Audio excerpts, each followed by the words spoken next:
What's up guys, Angel Ramos here, and I'm here to do a movie blog about different movies.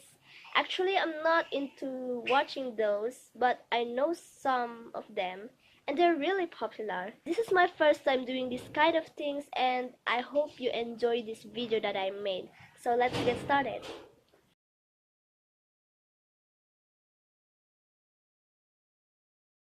Harry Potter and the Philosopher's Stone is written by Robert Galbraith, or known under her pen name J.K. Rowling. She is a British novelist and screenwriter who is best known for Harry Potter fantasy series. This is not really my favorite movie, but I love how they made every single detail of this fantastic story. That moment when the Warner Bros. Logo appeared in the beginning, I said it in my mind that it will be a great movie, and I was right.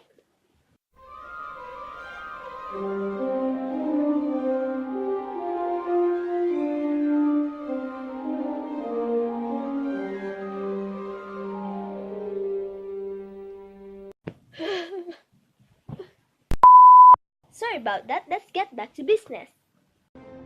In the beginning of the movie, Harry Potter is the story of an orphan boy who lives in the cupboard under the stairs. He's living with his annoying spoiled brat cousin, Dudley, and his awful aunt and uncle, Petunia and Vernon Dursley.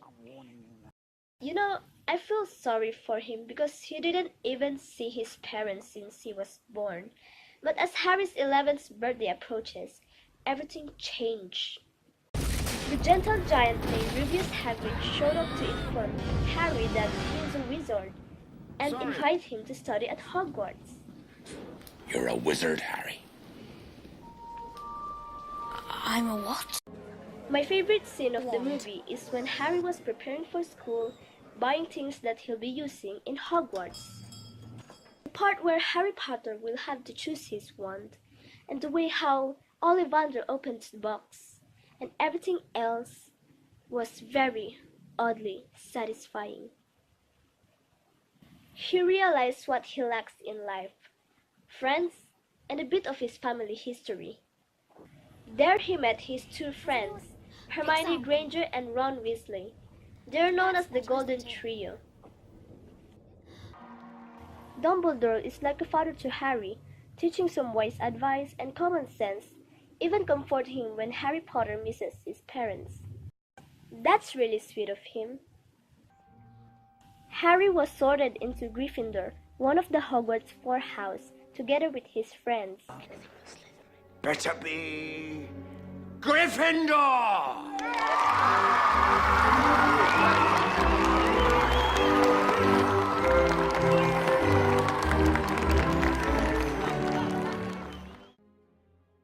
Things get really exciting when the school have begun.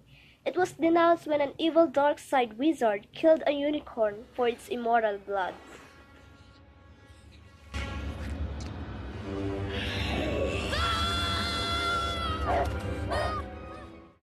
Harry Potter, Ron, and Hermione go on adventure, solving puzzles and overcoming the obstacles together to reveal the mystery and find the Philosopher's Stone. So if you want to know the truth and the twisted plot, you should watch the movie.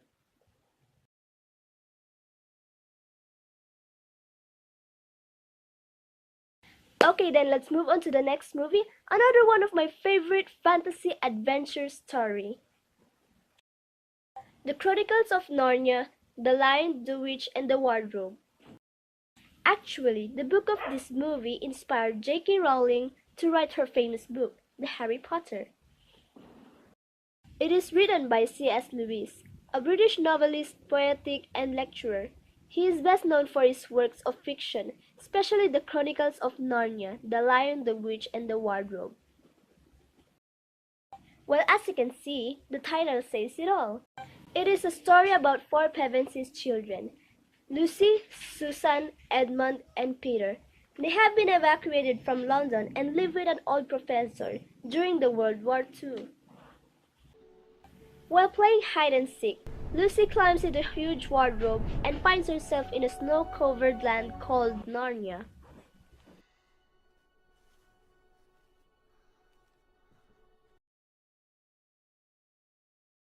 Yes, exactly, in a wardrobe. Isn't it that amazing that you've walked to another dimension where there are astounding places and magical creatures in there? It's actually a land where it is always winter, but never Christmas. It's the White Witch's fault, that is why the land became like this for centuries.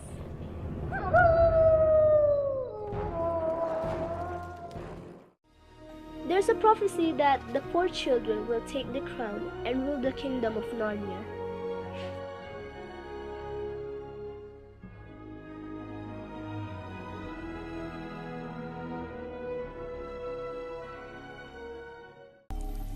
Edmund was taken by a White Witch as a hostage so that she will bait the other three to kill all of them.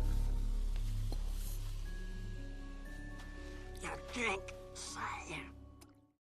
But don't worry, these cute creatures called Beaver believe that Aslan, who's like a Christ figure in the world of Narnia, will save Edmund and defeat the White Witch.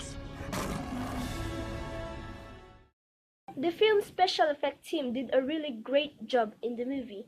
They made the author's imagination come to life. The settings, props, and actors were amazing. Between, I want to try the Turkish delight that Edmund received from the White Witch.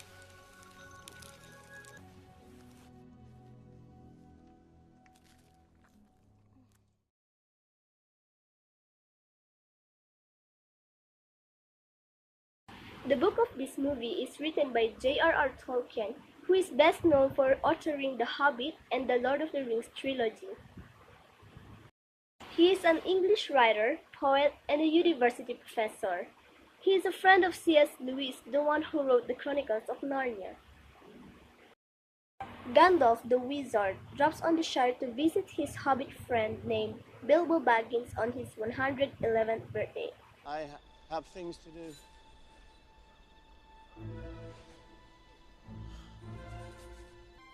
I regret to announce this is the end. I'm going now. I bid you all a very fond farewell.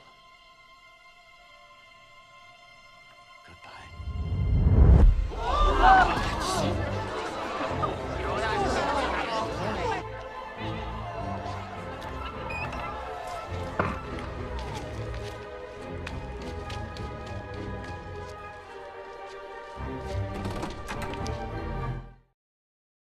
During the celebration, Bilbo Baggins passed the ring on to his nephew, Frodo.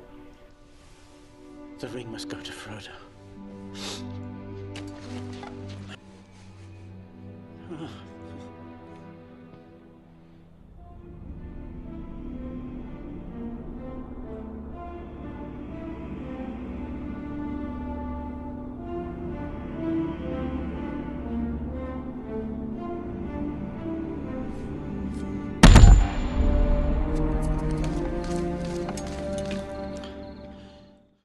And this ring places Frodo in the center of the struggle for the future of the world. The ring, which contains an evil wizard cruelty, must be destroyed in the fire pits of Mordor, where it was created. Even Gandalf is afraid of this ring. Hobbits like Frodo are good-hearted and very talkative creatures who lives in a house like a burrow. Even though they are smaller in size, they eat like 7 or 8 times a day. Gentlemen, we do not stop till nightfall. What about breakfast? We've already had it. We've had one, yes. What about second breakfast? In order to destroy the ring in the Mount Doom of Mordor, he needs a group of people who will accompany him in his journey. So here are the members of his group. First is Sam, a hobbit who is very loyal to Frodo throughout his journey. Next are the 2 young hobbits, Pippin and Merry. Gandalf, one of the 5 greatest wizards in Middle-earth. Gimli, who is a dwarf who is noble and brave. Next is Aragorn, the heir of Isildur. He's a formidable warrior and tracker. Boromir, one of the men in Gondor, and a fighter who is trustworthy when it comes to battle. And lastly, my favorite character, Legolas, an elf who is light on his feet and masterful with a bow. The antagonist in the movie, Sauron, desires the ring which he created long ago, and holds the great part of his power. My comment for this movie is that they are like in the movie of Narnia, but with a darker touch to it. It also have monsters like the orcs, and there's this ghoul-like creatures named Gollum who also desires for the ring.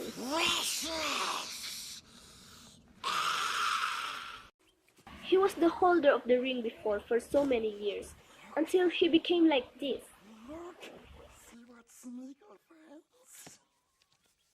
For me, I like the flow of the story because it went from happy and peaceful life and gradually it turns into a serious one.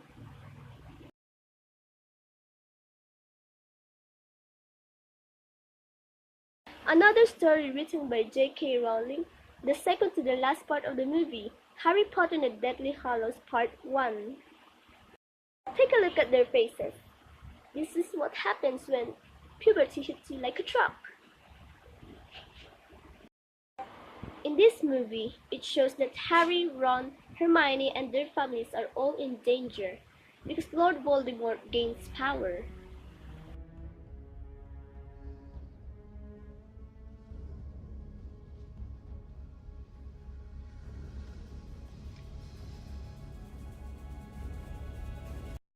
Harry is about to turn to 17, which means he can use magic outside the Hogwarts. In Fleur and Bill's wedding, everything turned into chaos because the Death Eaters were looking for Harry.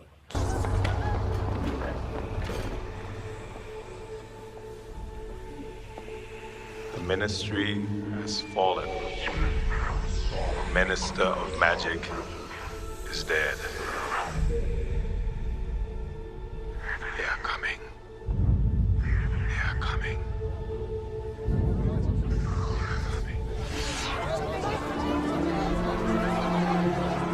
Nice meeting you, Mr. Potter.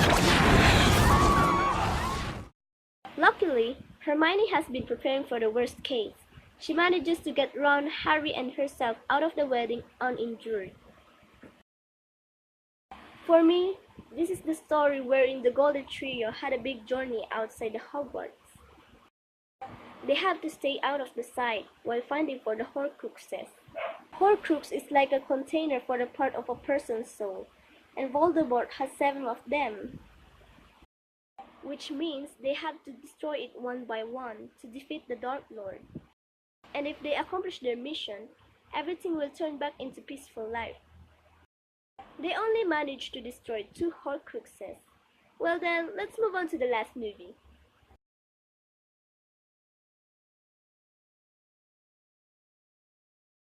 Harry Potter and the Deathly Hallows Part 2 begins when we last saw the Golden Trio recovering at Shell Cottage after Dobby died, rescuing them from a certain death at Malfoy Manor.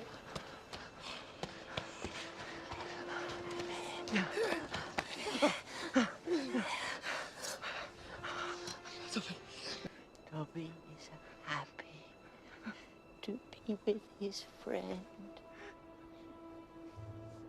Harry Potter. Harry asks for help from a goblin named Griffith to help them break into Bellatrix's vault at Gringotts in search of the Horcrux.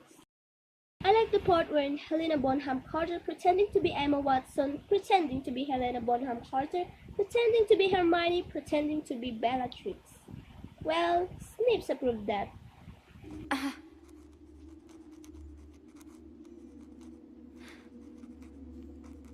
I wish to enter my vault. Identification? I hardly think that will be necessary. Madame Lestrange. After a death-defying escape, Harry realized that they must return to Hogwarts to find the items they seek.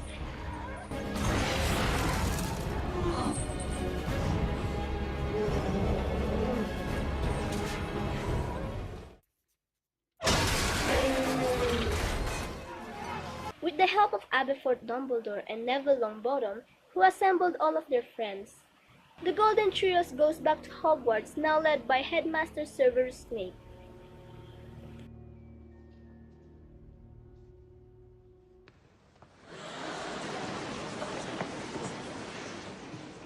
It seems, despite your exhaustive defensive strategies, you still have a bit of a security problem, Headmaster.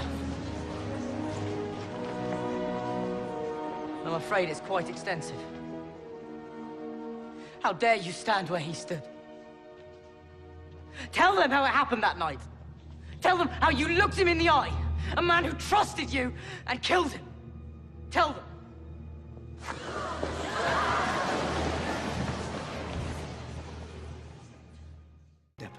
Voldemort declares all-out war on Harry, whom he's desperate to kill before Harry destroys all the Horcruxes and turn him into mortal again.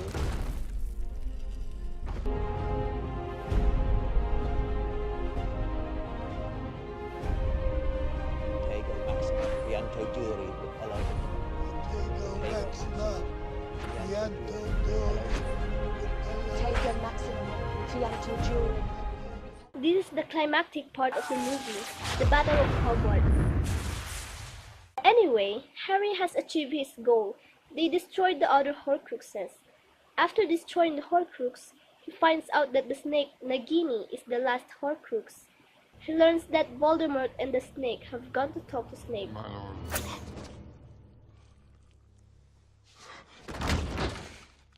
Nagini. Kill. When they arrive, they see Voldemort attack Snape and left. Harry rushes to Snape to try to help. Snape makes Harry take his tears so he can view his memories in the pensive in Dumbledore's office. Snape then dies gazing into Harry. You have your mother's eyes.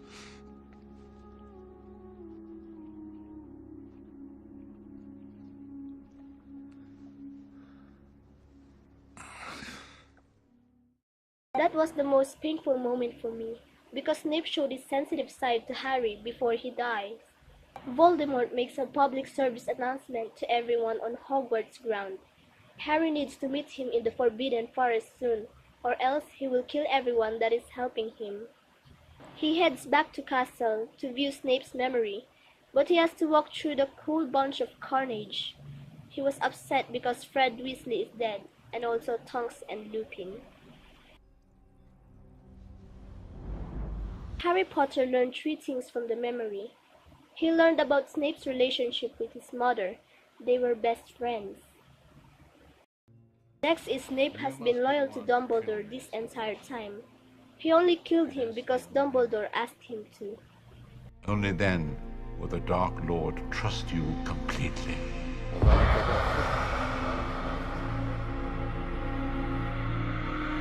There will come a time when Harry Potter must be told something. And lastly, he finds out that Voldemort made Harry into a Horcrux accidentally. That means he has to die in order for Voldemort to die. There's a reason Harry can speak with snakes. There's a reason he can look into Lord Voldemort's mind. A part of Voldemort lives inside him.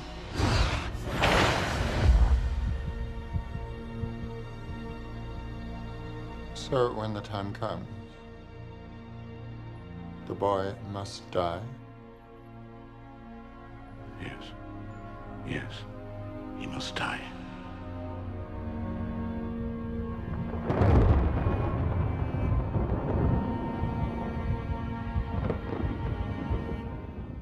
After that, he heads to the Forbidden Forest, and there he lets Voldemort fire the killing curse directly at him.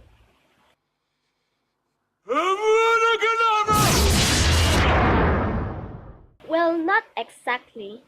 After the Dark Lord kills him, he seems to end up in some kind of limbo talking to Dumbledore. There he learned that the part of Voldemort that lived within him is gone, so he can still go back and keep fighting. He goes back to the world of living and fakes dead for a little while, so he can catch Voldemort off guard. Harry Potter! is dead! No! They didn't die in vain.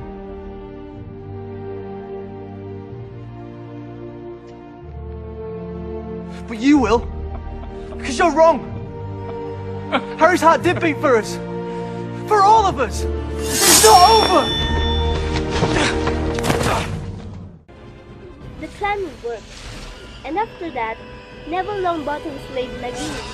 Voldemort weakened that Harry's spell overtakes his in their last duel.